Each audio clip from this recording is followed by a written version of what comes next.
សួស្តីបងប្អូនអរគ្នាឥឡូវនេះខ្ញុំមានពួកប្រភេទ Honor ម្ដងបងប្អូនណា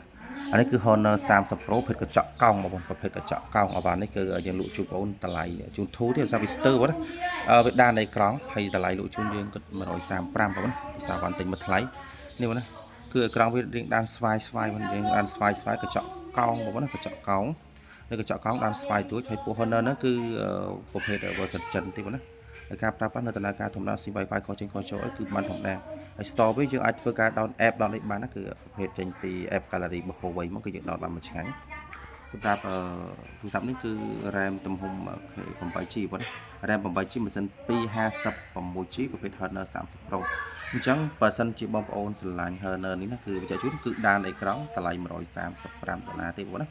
ហើយការប្រើប្រាស់នៅដំណើរការសម្បត្តិទូរស្អាតកាមេរ៉ាមុខក្រោយស្អាតបងប្អូនអញ្ចឹងសម្រាប់បងប្អូនដែលចាប់អារម្មណ៍ចង់បានពួកកញ្ចក់កោងយកទៅប្រើប្រាស់បងណាអានេះក៏ CPU វាខ្ពស់ដែរ Kirin ដល់1990ណាបងប្អូនអញ្ចឹង Kirin វាដល់990 5G ទៀតបងប្អូនណាអញ្ចឹងមួយទៀតណាបងនៅខាងខ្ញុំគឺខ្ញុំទទួលដែរដោយសារបងប្អូនមានទូរស័ព្ទបែកបាក់ខូចអីចឹងណាបងណាមានទូរស័ព្ទចង់វាយសេរីអីដូរខាងខ្ញុំបានណាយកទូរស័ព្ទខូចបាក់បែកដែលជួសជុលឡើងកើតទេបងយកមកវាយដូរទូរស័ព្ទថ្មីនៅខាងខ្ញុំបានបងណាគឺយើងទទួលទិញទទួលដូរក្នុងតម្លៃខ្ពស់បងប្អូនអញ្ចឹងសម្រាប់បងប្អូនដែលចាប់អារម្មណ៍ចង់អាចធ្វើការទំនាក់ទំនងខាងខ្ញុំបានណាអរគុណ